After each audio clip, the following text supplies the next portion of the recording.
habari, hello. I just said hello in Swahili and Yoruba. That should give you an inkling on what our topic today is about.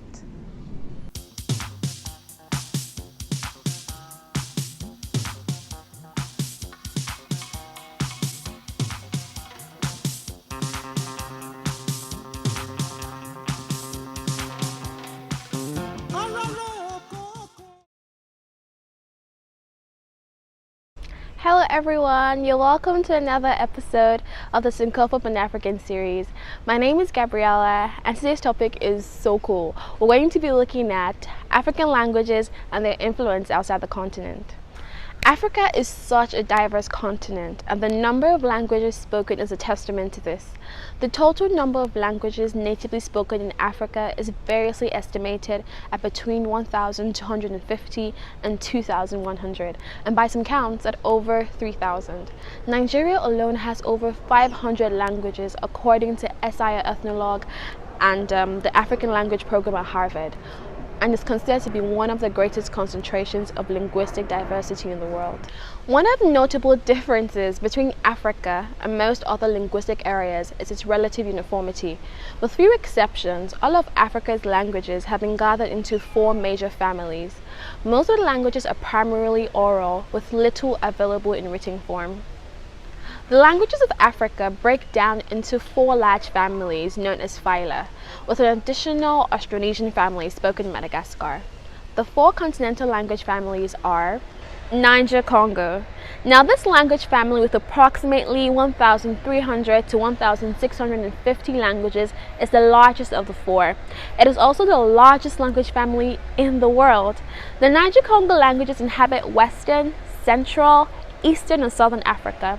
The most widely spoken languages of Africa are such as Swahili, Yoruba, Amharic, Fula and Igbo all belong to the Niger-Congo family. The next family is the Afro-Asiatic family.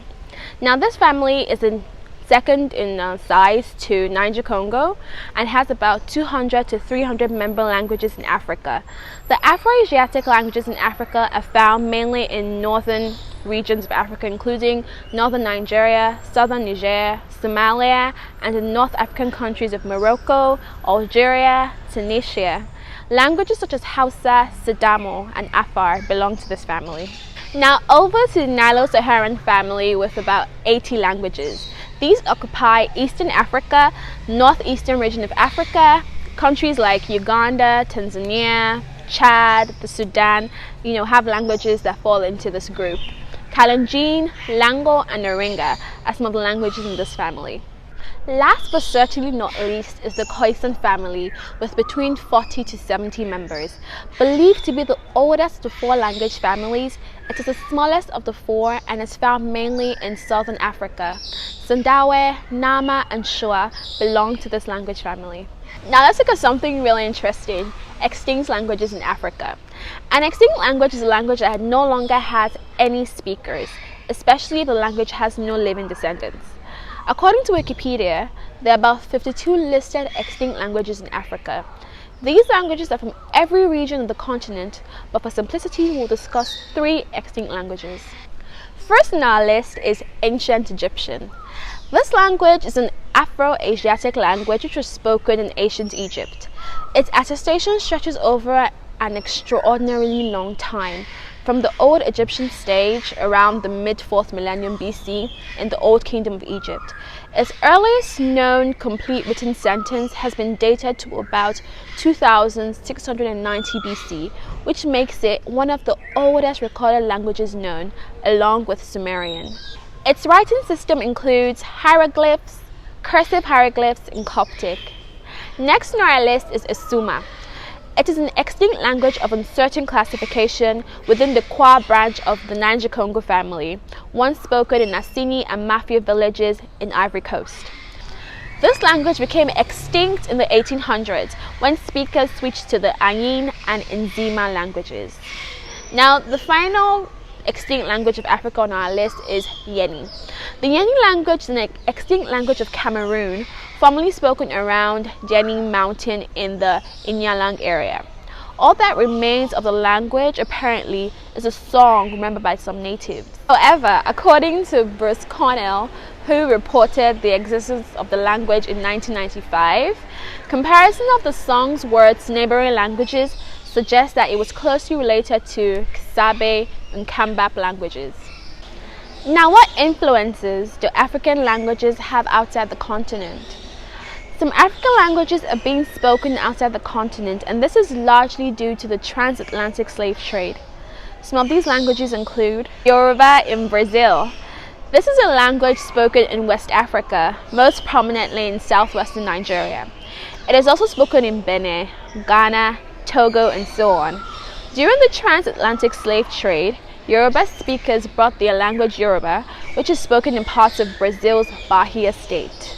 Now, Brazil has a very strong Yoruba culture. For example, masquerades traditional to the Yoruba, known as Egungun, can also be found in Brazil, just as they can be found on the streets of Lagos. It is alleged that Yoruba could become one of Brazil's official languages. It is also spoken in parts of Cuba. Next is Akan in Jamaica. Akan is a central Tano language and the principal native language of the Akan people of Ghana. Spoken over much of the southern half of Ghana, about 80% of Ghana's population can speak Akan, but about 44% of Ghanaians are native speakers. It is also spoken in parts of Côte d'Ivoire. Now, Jamaican Patois is a colorful mix of several languages, passed down from both their ancestors and remnants of their colonial past. Akan is one of the languages that forms this colorful mix. Words like Bafan, Kokobe, and Brony are words in Jamaican Patois that are of Akan origin. Next is Igbo in Haiti. This is the principal native language of the Igbo people, an ethnic group of southeastern Nigeria. The Igbo, whose traditional territory is also called the Bight of Biafra, also known as the Bight of Bonny, became one of the principal ethnic groups to be enslaved during the transatlantic slave trade. Igbo is also spoken in Equatorial Guinea, where it is regarded as a minority language. Overall, people who speak this language reportedly make up about 0.36% of the world population. In Haiti, there were many Igbo slaves. This is a Creole saying of "Nous c'est Igbo," meaning we are Igbos. Slaves kept some of their language, and today, some Haitians still contain Igbo elements within their Creole. African languages have obviously influenced the way some parts of the world speak and communicate. They are the tongues of our ancestors, and it's only fitting for us to create conversations around them and embrace them. I hope you found this interesting and informative. Please give us a thumbs up, share with your contacts, and subscribe to our channel. Thank you so much for watching. Goodbye.